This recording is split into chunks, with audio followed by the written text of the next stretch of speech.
Morning, children. How are you all? I hope you all are enjoying your holidays, this lockdown, and staying safe at your home. Children, in science, okay, we have completed the 6 chapters, okay, and I think this 6 chapters are sufficient, okay, for your exams, for your PT1 exams. So now I am starting the keywords of every chapter to be discussed, okay. Now I will discuss the keywords from each and every chapter so that you can understood the concepts of the terms. Okay बच्चों, तो हम एक एक करके keywords को discuss करेंगे. ठीक है, मैं उसको थोड़ा सा एक्सप्लेन करूंगा आपको, क्योंकि बच्चों ये जो कीवर्ड्स होते हैं this terms are new for you. ये जो भी टर्म्स हैं ये सब आपके लिए न्यू है, ये सब नए टर्म्स हैं. ठीक है, तो बच्चों इनको समझना बहुत, और पूरा का पूरा चैप्टर इन्हीं कीवर्ड्स के आसपास, इन्हीं के चारों ओर गिर्द गिर्द है. समझ में आ रहा है आपको? ठीक है, तो we will start from the first chapter, that is the food, where does it come from. Okay bachcho, we have discussed this chapter. I have made the videos of that. Okay, you can see these videos on the YouTubes. I have provided you the links also. Okay, so let us start one by one. See, I have highlighted some terms. Okay, you can see here the first term is the ingredients, but you have to learn the spellings also of this.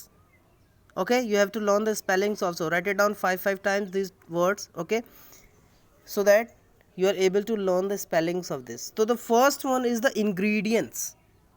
Okay bachcho, I have told you that in the lectures I have told you that variety of ingredients are needed to cook our food. Okay, so the question is the what is the ingredients. ठीक है, it's a very important keyword from your chapter बच्चों.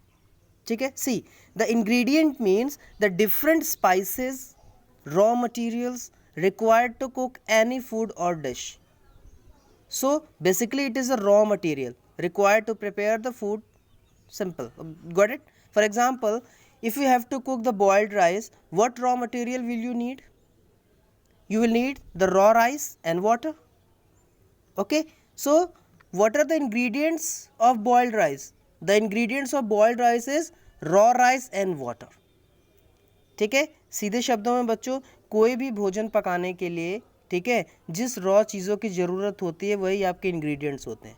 जैसे अगर आपको you have to cook the dal, अगर आपको दाल cook करनी है तो आप उसमें क्या लोगे? रॉ दाल लोगे. ठीक है, सॉल्ट लोगे. ओके, उसमें आप टर्मरिक यानी हल्दी डालोगे, वाटर डालोगे. ठीक है, तो ये चारों चीज़ें क्या हो गई? इंग्रेडिएंट्स हो गए. समझ में आ रहा है? समझ में आ रहा है बच्चों? ईजी है. ठीक है ना?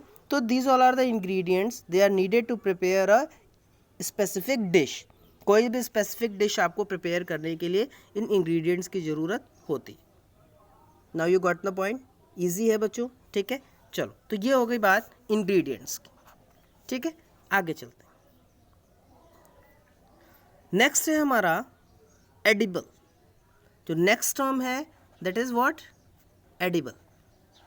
बच्चों ये मैंने वहाँ भी एक्सप्लेन किया था, एक बार फिर यहाँ बता रहा हूँ आपको. एडिबल मतलब होता है खाने योग्य, मीन्स ईटेबल, है ना. ऐसी चीज़ें जिनको आप खा सकें, ठीक है, वो क्या होती हैं? उनको हम एडिबल बोलते हैं. आपको पता है जो प्लांट्स होते हैं, प्लांट्स में बहुत सारी चीज़ें एडिबल होती हैं, बट कोई ज़रूरी नहीं है कि सारे जो प्लांट्स हैं वो आपके लिए एडिबल हों. कुछ सारे प्लांट्स आपके लिए बच्चों पॉइजनस भी हो सकते हैं. Okay, many of the plants could be poisonous for you. Okay, so edible means eatable. For example, the seeds, leaves, flowers, okay, roots, stems, these all are the what? Edible parts. But एक चीज़ मैंने अभी बताया बच्चों कि ये necessary नहीं है, ठीक है, कि सारे प्लांट्स जो होते हैं, ठीक है, कुछ प्लांट्स हैं जिनके हम खाते हैं, बट कुछ जरूरी नहीं कि जितने भी प्लांट्स इस दुनिया में हैं, इस वो प्लेनेट पे हैं, वो सारे के सारे प्लांट्स आपके लिए एडिबल हैं. उनके पार्ट्स एडिबल हैं. एडिबल मीन्स ईटेबल है. Got the point? I think समझ में आ गया होगा ये चीज़ आपको, है ना. तो हम वेजिटेबल्स खाते हैं, फ्रूट्स खाते हैं, ठीक है ना, तो ये सब क्या है? एडिबल है, means they are the eatable parts, है ना. तो हम ये चीज़ डिस्कस कर भी चुके हैं. The flower, bird, leaf, stem, roots, ये सारे कुछ प्लांट्स हैं जिनके हम खाते हैं, और इनके एग्जांपल्स भी we have discuss in the lecture, आप देख सकते हो. What the so this is called the edible. Okay, next आगे चलते हैं। स्प्राउटेड, बच्चों इस पे तो काफ़ी डिस्कस किया था और हम लोगों ने इसके ऊपर एक्टिविटी भी डिस्कस की थी, बड़े इंपॉर्टेंट बड़े इंटरेस्टिंग एक्टिविटी थे स्प्राउटेड पे, है ना बच्चों। मैंने आपको बताया भी था कि आप थोड़े से कुछ सीड्स ले लीजिए, जैसे मूंग हो गया, चना हो गया, उन सीड्स को what you have to put it in the container which is filled with water, okay, and leave this aside for a day. एक दिन के लिए आप उसको अलग रख देंगे। Next day you drain the water completely and leave the seeds in the vessel, okay, wrap them with a piece of wet cloth and set aside. आप क्या देखोगे, आप 1 या 2 दिन के बाद देखोगे कि उस जो हमारे जो सीड्स थे उससे वाइट वाइट कलर की कुछ ग्रोथ्स आउटग्रोथ्स निकल आई हैं।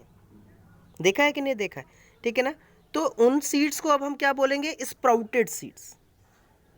What we call them the sprouted, है ना। तो और आपको पता है ये जो स्प्राउटेड सीड्स होते हैं बच्चों, ये बहुत ज़्यादा आपके लिए न्यूट्रिशियस, बहुत ज़्यादा हेल्दी होते हैं।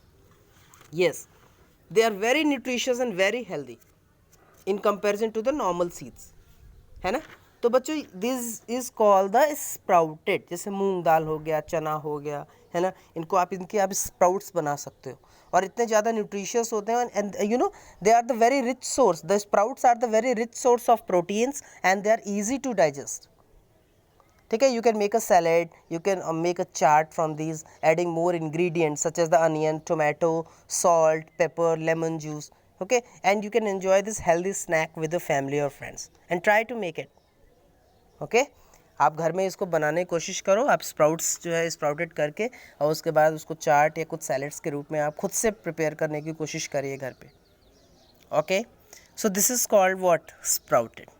गॉट इट बच्चों। अब हम आते हैं next, that is called what, the nectar, okay. You know what is nectar, I have discussed it earlier, है ना। हम इस चीज़ को पहले डिस्कस कर चुके हैं कि नेक्टर क्या होता है।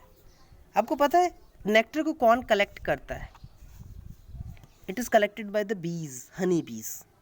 एक्चुअली नेक्टर क्या होते हैं, they are the sweet juices, है ना। आपने देखा होगा जो बीज होते हैं, जो हनी बीज होते हैं, वो फ्लावर से क्या करती हैं, स्वीट जूसेस को कलेक्ट करती हैं, है ना, और फिर उसको कन्वर्ट करती हैं किसमें, हनी में, और फिर उसको वो हाइव में क्या करती हैं, स्टोर करते हैं, है ना बच्चों। So basically the nectar are the sweet juices, है ना। नेक्टर वो स्वीट जूसेस होते हैं जो हनी बीज फ्लावर से लेती है, कलेक्ट करती है, और उसके बाद उसको वो हनी में क्या करती है, कन्वर्ट करती है, और कन्वर्ट करने के बाद वो स्टोर कहाँ करती है, अपनी बी हाइव में। मधुमक्खी का छत्ता देखा है, yes, that is called the bee hive, और वहाँ पे वो उसको स्टोर करती है ना, जो 1 साल या 2 साल के लिए उसमें रह सकता है। And whenever we get this hive we collect the food stored by the bees as what, honey, and you know honey is very nutritious. Got it. So this is what is called the nectar. Got it बच्चों। So इस page से आपके sprouted और nectar important part थे। अब आते हैं जो इम्पोर्टेंट है, that is called the herbivores, carnivores and omnivores. Okay, these are also very important children. Now see, let us discuss the herbivores. You know बच्चों what are herbivores, इस चीज़ को हम डिस्कस पहले भी कर चुके हैं, है ना, और ये इम्पॉर्टेंट कीवर्ड है, ठीक है, और आप लोग को याद भी होगा, we have discussed it earlier also. तो can you think what are herbivores, बता सकते हैं आप? बहुत ईजी है बच्चों। देखो, herbivores are the animal that eat only plants and plant products. Got it. ऐसे एनिमल्स, ठीक है, जो क्या करते हैं, जो प्लांट्स ईट करते हैं या प्लांट प्रोडक्ट्स ईट करते हैं, उनको हम लोग हर्बीवोर्स बोलते हैं। सिंपल है। एग्जाम्पल आप बहुत सारे दे सकते हो, जैसे काउज हो गए, बफलोज हो गए, डियर हो गया, रैबिट हो गया, है ना बच्चों। ये सब क्या है, ये थे हर्बीवोर, शाकाहारी बोल सकते हैं। Okay, so the animal that eat only the plants and plant products is called the herbivore. Simple है। Got it. अब आते हैं next, carnivores. You know carnivores is an animal that eats only flesh of other animals. समझ में आ रहा है? यानी ऐसे एनिमल जो दूसरे एनिमल का फ्लैश या मांस खाते हैं, उनको हम लोग कार्निवोर्स बोलते हैं। जैसे टाइगर, लायन, है ना बच्चों, है ना, वुल्फ, ये सब कार्निवोर है, यानी मांसाहारी, है ना, जंगली जानवर, खूंखार, ठीक है। तो these are called the carnivores. Next one is omnivores. What are omnivores? Easy है। ऐसे एनिमल जो प्लांट्स भी खाएं और फ्लैश भी खाएं, दोनों खाते हैं, उनको हम क्या बोलते हैं? ऑमनिवोर्स बोलते हैं। जैसे what, you know the example, जैसे ह्यूमन, हम खुद, हम सभी लोग, ठीक है, हम हमारे में बहुत सारे लोग वेजिटेरियंस भी हैं, नॉन वेजिटेरियंस में कुछ दोनों ही खाते हैं, है ना? तो वी आर व्हाट?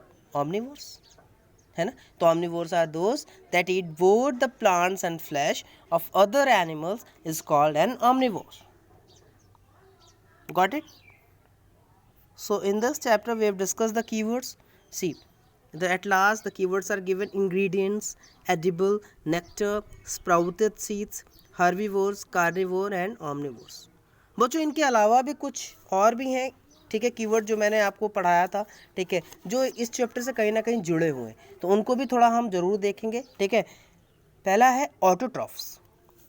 अगर आपको याद आए बच्चों, तो जो ऑटोट्रॉफ्स थे, मैंने आपके बारे में बताया, तो ऑटोट्रॉफ क्या होते हैं, याद आ रहा है? ऑटोट्रॉफ्स बच्चों ऐसे ग्रीन प्लांट्स जो अपना फूड खुद प्रिपेयर कर सकें, उनको हम लोग क्या बोलते हैं? Autotrophs. Mean those green plants which can prepare their own food with the help of which process? The process is known as photosynthesis. This term is very important. Got it? So autotroph and then the what? Photosynthesis. समझ में आया? Okay. So what is an autotroph? An autotroph are the green plants which prepare their own food with the help of the process known as photosynthesis. इसमें दो definitions हो गई हैं, एक autotroph की भी हो गई और दूसरा फोटोसिंथेसिस। फोटोसिंथेसिस क्या है? Photosynthesis is a process by which the plants prepare their own food. Photosynthesis वो प्रोसेस है ना? और ऑटोट्रॉफ वो ग्रीन प्लांट्स हैं जिनको हम कहते हैं ऑटोट्रॉफ, जो अपना फूड खुद प्रिपेयर करते हैं। तो ऑटोट्रॉफ हो गया एंड फोटोसिंथेसिस हो गया। Got the point? Okay children, this process of photosynthesis, you know, what are the raw materials required for? क्या क्या चाहिए photosynthesis के लिए? I have told you, the plants need a water, plants need the carbon dioxide, plants need sunlight, okay, and the most important is what? Chlorophyll. मैंने बताया था ना आपको कि जो क्लोरोफिल होता है ना, कहाँ पाया था? ग्रीन प्लांट्स में, है ना? It is found in the green plants. इसीलिए हम लोगों में क्लोरोफिल नहीं होता और इसीलिए हम लोग ऑटोट्रॉफ नहीं है। Humans and animals are not the autotroph. और आपको पता है बच्चों, जो ऑटोट्रॉफ्स होते हैं उनको हम लोग एक और इम्पॉर्टेंट टर्म यूज़ करते हैं उनके लिए, प्रोड्यूसर्स, है ना बच्चों? एक और हम बहुत इंपॉर्टेंट टर्म यूज़ करते हैं, उसको हम लोग बोलते हैं प्रोड्यूसर्स, है ना? तो ये भी एक इम्पॉर्टेंट टर्म है। Got it? तो ये हो गया आपके प्रोड्यूसर। कौन हो गए? ऑटोट्रॉफ्स हो गए, ठीक है।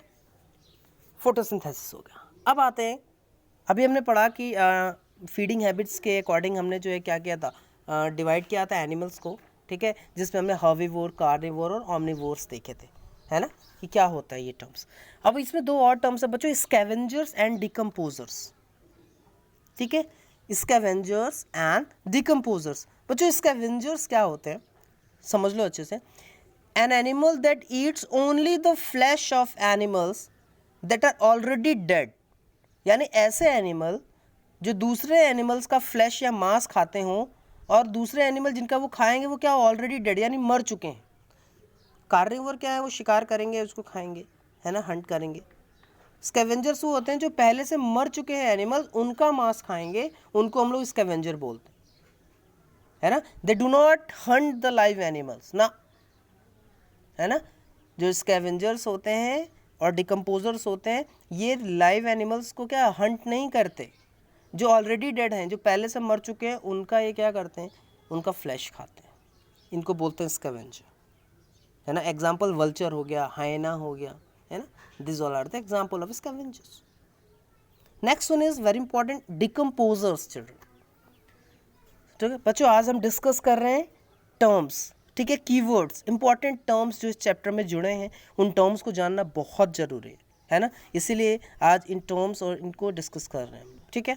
Next is decomposers, an organism that feeds on land and decompose dead animal, means an organism that feeds on and decompose the dead animals.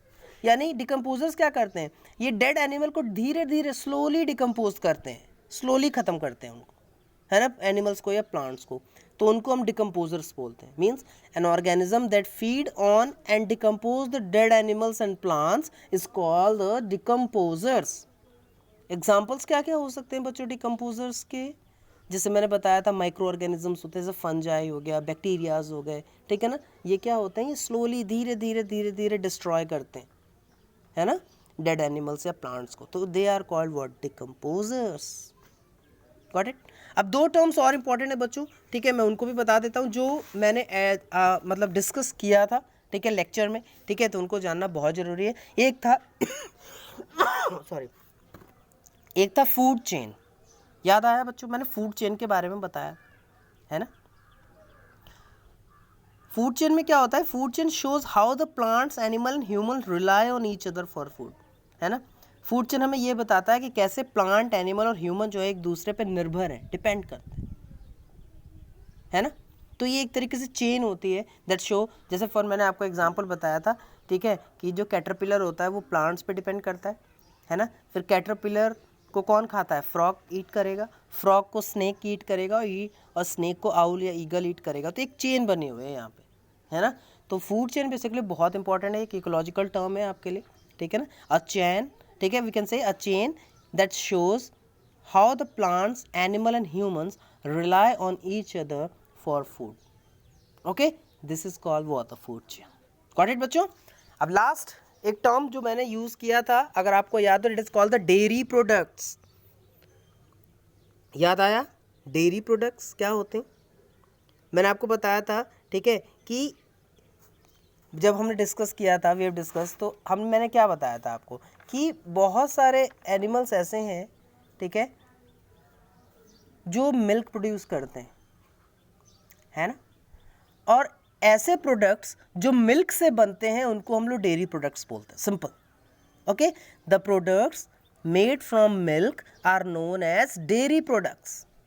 समझ में आ गया बच्चों, डेयरी प्रोडक्ट्स क्या होते हैं, ठीक है, क्योंकि पूछ लेता है कभी कभी बच्चों, आपको टर्म्स क्लियर होने चाहिए, है ना, कोई टर्म ऐसा ना हो जो कन्फ्यूजन क्रिएट करे आपको चैप्टर को रीड करते समय, इसलिए मैं डिस्कस कर रहा हूँ, ठीक है। So the product made from milk are known as dairy products. Some common dairy products are paneer, cheese, cream, butter, ghee, curd, ये सारी चीज़ें आपके डेयरी प्रोडक्ट्स में आती हैं। गॉट द पॉइंट, ठीक है। सो बच्चों, these all are the important terms for your from the first chapter of your NCERT science. Got it. ये कुछ टर्म्स इंपॉर्टेंट डिस्कस करना बच्चों, ठीक है, क्योंकि चैप्टर्स हम लोगों ने 6 चैप्टर्स खत्म कर लिए हैं, जो बहुत ज़्यादा हैं फिलहाल, ठीक है, क्योंकि एग्ज़ाम जब होंगे तो उसमें आई थिंक 3 या 4 चैप्टर्स ही आएंगे आपके, है ना। तो अब आगे बढ़ने के बजाय हम लोग अगर रिवाइज करते हैं धीरे धीरे, ठीक है, रिवीजन भी स्टार्ट करेंगे हम, बट बिफोर दैट, उससे पहले मैंने सोचा कि आपको पहले टर्म्स के बारे में थोड़ा डिस्कशन कर लें, ठीक है। अब एक एक करके हम क्या करेंगे, हर चैप्टर के टर्म्स को डिस्कस करेंगे, ठीक है बच्चों, और एक दो मैं आपको होमवर्क्स भी दूंगा, ठीक है। तो बिफोर दैट एक एक टर्म्स को आप कॉपी में लिख लें, ठीक है, और उनकी डेफिनेशंस भी लिख लें। Got the point, okay. Okay बच्चों, मिलते हैं नेक्स्ट लेक्चर, तब तक के लिए टेक केयर, बाय बाय।